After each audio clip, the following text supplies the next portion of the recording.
Hey guys, how's it going? I just want to give you a comparison on the 5100s for the Bilstein on the Tacoma platform, and the 6112 and 5160s in the rear. So the 5100s I had on my first gen Tacoma for about 40,000 miles, and then I had it on this third gen platform for about 10 to 15,000 miles. So the experience is pretty refined. Now I do have the 6112s here, and they are set to about an inch of lift in the front, and I am running the stock upper control arms.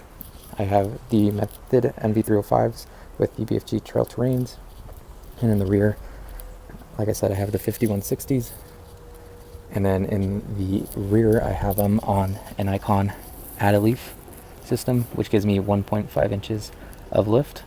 And to kind of tell you the difference on the ride quality, for the 5100s I had them on the stock coil that came with this third gen Tacoma, and it was set to 1.1 inches or the third clip setting, and it was extremely stiff for the first 1,000 miles of the vehicle.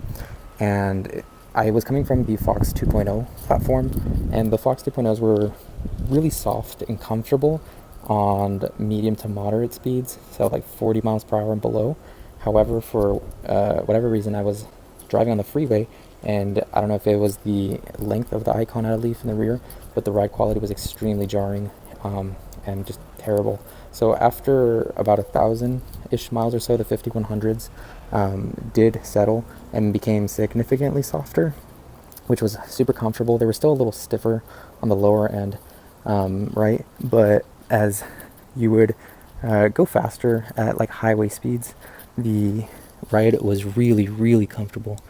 And all I can say is that I actually enjoyed it so much more, and I was able to use the truck. If I had to give a rating on comfort for the 5100s, with stock baseline, these stock off-road shocks, we would say that those are about a 5 out of 10. With the 5100s, they're about a 6.5, so not crazy difference, but it is a little bit more soft and comfortable. It does take those hits much nicer, and it was something that let me go a little bit faster on these rugged roads. So that comfort is noticed on these slow speeds, but however at highway speeds, you do notice it a little bit more stiffer, and that's probably because of the hose and the oil has to travel through it. However, it's not uncomfortable. If I were to give the 6112s and the 5160s a comfort rating, this is about an 8 to an 8.5 in the front, and in the rear I would give it about a 7.